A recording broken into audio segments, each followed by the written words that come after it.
Hello দর্শক বন্ধুরা, দীপার কথাতেই সোনার খটকা হতে থাকে যে মা তো সত্যি কথাই বলেছে।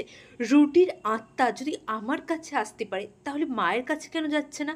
মাই তো ওকে মেরেছে, তাহলে মাকে শাস্তি কেন দিচ্ছে না? এই পুরো ব্যাপারটা আমার কাছে রহস্যজনক হয়ে উঠছে দিনের পর দিন।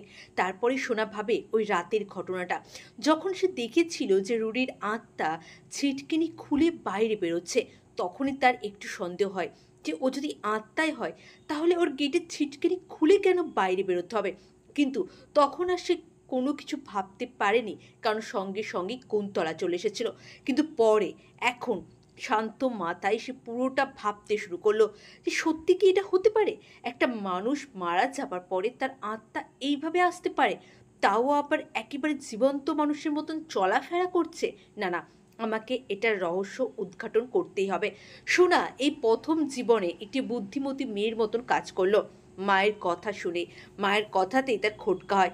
তারপরেই ঠিক করে সে রুডিদের বাড়িতে যাবে, একবার ওই বাড়িতে গিয়ে দেখবে ওখানে এখন কে থাকে, কি হচ্ছে সেখানে। যতই হোক, সেটাই তো ওর শ্বশুর বাড়ি। সোনা তাই সেখানে যায়। ওইদিকে কুন্তলা এত দিন ধরে তার সাজানো প্ল্যানটা যে এইভাবে চপাট হয়ে যাবে, সেটা হয়তো কুন্তলাও জানতো না বা বুঝতেও পারেনি। উর্মিকে দিয়ে সূর্যকে ওষুধ খাওয়ানো, এই সব কিছু কিসের জন্য?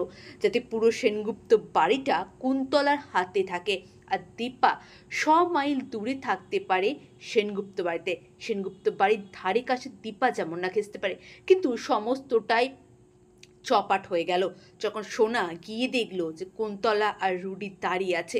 সোনা তো নিজের চোখকে বিশ্বাস করাতে পারলো না যে এটাও কি রুটির আত্মা। না না, সেটা তো হতে পারে না। এ তো রুটি, এ তো জীবন্ত রুটি।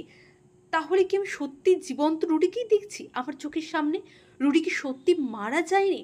নিজের চোখকে বিশ্বাস করাতে পারছিল সোনা। সোনা আসলে খুব সহজ সরল একটা মেয়ে, তাকে যে যেটা বোঝায় সে সেটাই বুঝে যায়। তখনই সোনার নিজের মায়ের কথা মনে হচ্ছিল যে বারবার আমি মাকে, নিজের বোনকে অবিশ্বাস করেছি এই মানুষগুলোর জন্য। তার মানে এরা আমাকে আবারও ঠকাচ্ছে। তার মানে রুটি মারাই যায়নি। তার মানে আমি আবার বোকা বেনে গেলাম। হ্যাঁ বন্ধুরা, এইভাবেই নিজের প্রতি ধিক্কার শুরু হয়ে গেল সোনার। অনুরাগের ছোঁয়ার আগামী পর্বে আপনারা এমনটাই দেখবেন। চ্যানেল নতুন হলে দয়া করে চ্যানেলটা সাবস্ক্রাইব করে দিন। এইভাবেই হঠাৎ করে রুডিদের বাড়িতে গিয়ে রুডিকে আর কুন্তলাকে একসাথে যদি সোনা দেখতে পায়, তাহলে কিন্তু খেলার মোড় সম্পূর্ণ ঘুরে যাবে। তাই তো বন্ধুরা, কমেন্ট করে অবশ্যই জানাবেন।